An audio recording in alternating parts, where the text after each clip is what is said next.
Hello and welcome to the first episode of The Wise Guy, sponsored by CraigShively.com. I'm a gamer. I've been around for a long time. I've seen a lot of things. I've been playing role-playing games since I was 13, video games since I could pick up a joystick, and I've just been into all kinds of stuff game-wise. I'm into the anime thing and the manga. Love the RPG books. I remember when I thought Dungeons and Dragons was the only one in the world and found out White Wolf was making Vampire the Masquerade and GURPS was out there trying to conquer superheroes and all kinds of other stuff. It's amazing what's come over the last 40 years.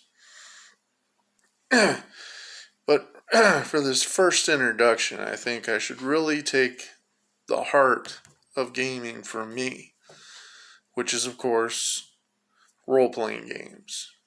Some of the biggest games in history have been role-playing games, and a lot of people played them and not even realized, such as Link and Zelda. Both of those role-playing games, way back when, a lot of people played them. And at that particular time, everybody thought if you played role-playing games, you were going to hell. They would kill you or something. It was a satanic cult. All because some kid jumped off a roof.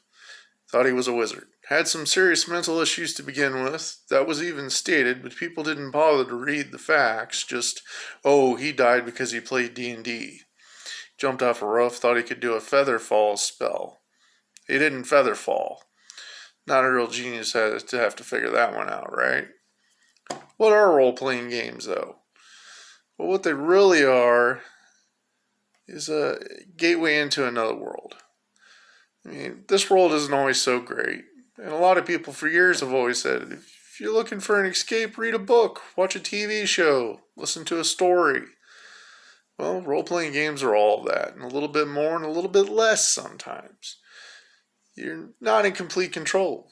Even the game master isn't in complete control. The players have control over their characters. They will only go so far, only do certain things, and when they say no, unless a role says otherwise, it's no. The game master is there to narrate and act as the forces of nature, the other players. And this all sounds really complicated, I'm sure, but as we break it down over time, it'll get a lot easier. The main thing that I always found helps people to play this or get into role-playing games is think of it kind of like a ghost story around the old campfire. Everyone participates in the story. They put their own piece in. And in the end, you get this really unique story that wouldn't have happened anywhere else. And sometimes it's funny, and sometimes it's scary, and sometimes it's just sick. That's people. When you give them a chance to put their talent into something, you find all kinds of different kinds of talent. And role-playing games are about fun more than anything, more than even what story you get out of it. It's how much fun did you have playing it? How much fun did you have with the other people there? I've played a lot of role-playing games where there's more talk about videos they've played or games they've played than there is the actual characters. And sometimes that's cool. If everybody's enjoying themselves, what difference does it make what's going on in the story?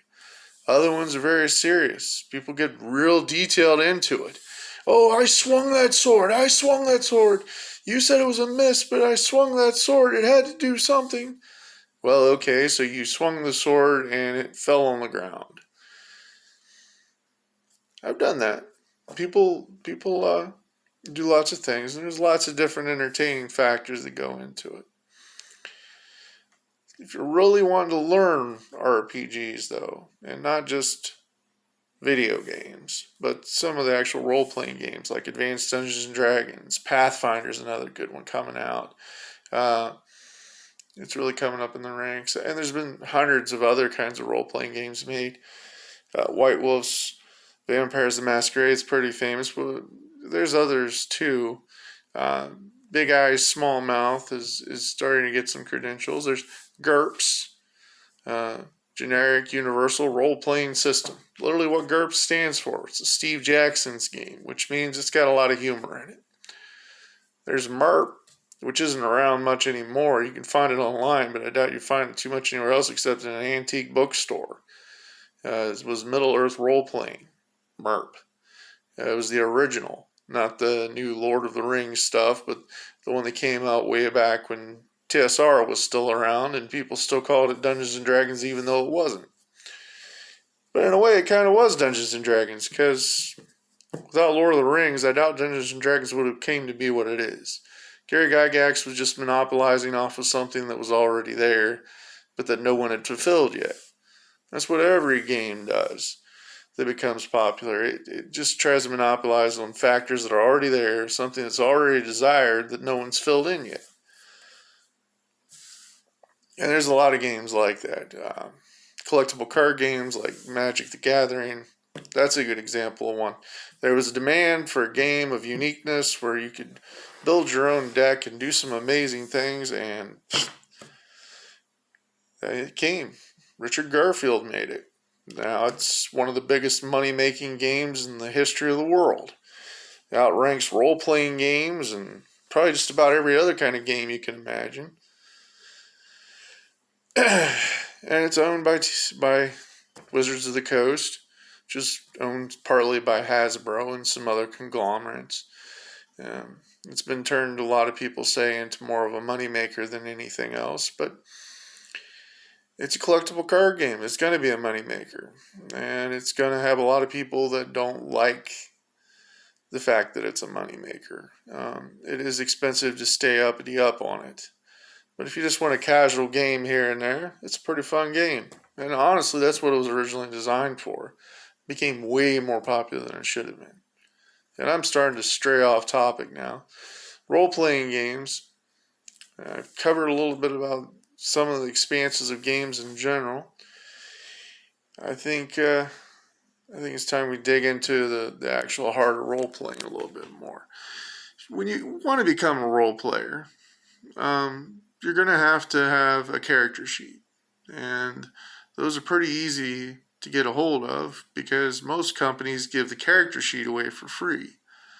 They used to always have a player's manual you could buy so that you could get into just playing.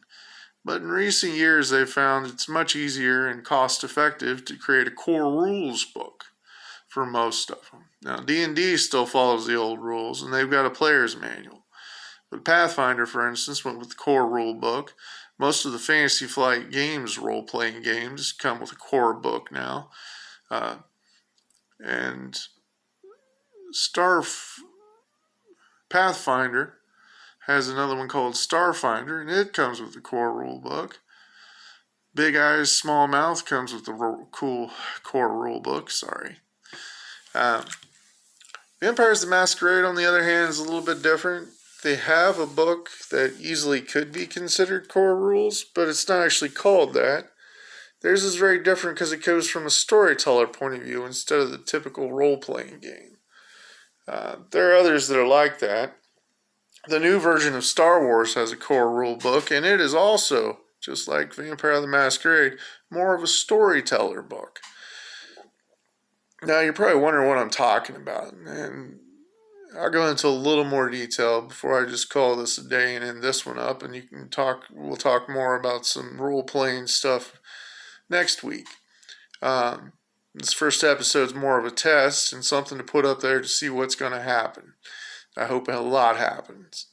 But the difference between a storyteller point of view and a normal role-playing point of view, most role-playing games are very hack and slash. That's a typical name that's come up for them. It's where it's more based on combat than anything else.